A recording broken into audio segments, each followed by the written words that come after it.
In this video, I want to introduce the concept of something called dominated hands, and this is something that gets a lot of beginning and struggling poker players in trouble. So what is a dominated hand? Well, a dominated hand is where you make a decent hand, such as top pair, but you get outkicked by your kicker card.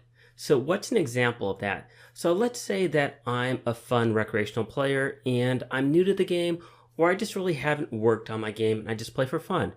And I look down and I have an ace X hand. Let's say that I have ace 4 offsuit. And somebody raised under the gun. And I say, you know what? I have an ace. I'm going to go ahead and call.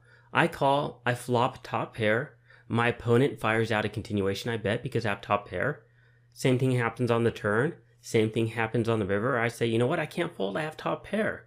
And I call all the way down. We're in a heads up situation. And my opponent turns over ace queen offsuit. So my opponent's kicker is a queen, and my kicker is my measly little ace 4 offsuit. So that's an example of a dominated hand. A dominated hand is where somebody makes top pair and they have a really bad kicker card or mediocre kicker card. And if you look at it from the perspective of a good poker player, you know you're probably always beat there and you need to fold. But from the perspective of a beginning or struggling player or somebody that just sees that they have top pair, maybe top pair kings or top pair queens, top pair jacks, it really doesn't matter. They don't consider their kicker card and their hand is dominated, and it gets them in trouble and they end up spewing off a lot of money. So this is where a lot of your money is going to come from players like this that are overvaluing hands that are dominated by stronger hands with better kicker cards.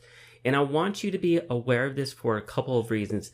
Number one, there's specific reasons why we open raise specific ranges, which you'll see in the pre-flop section, and why we only call with specific ranges as well as understanding our opponent's perceived range and what's most likely to be in the range in these particular situations. And then the second reason is because we need to target players that are overvaluing hands like this, that are playing dominated hands. So that's the concept of dominated hands.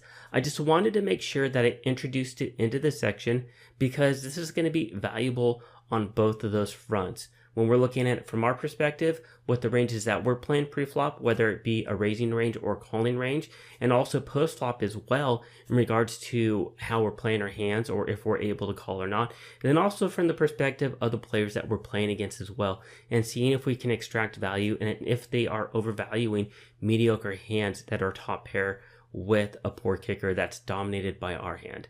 So anyways, if you have any questions, please let me know.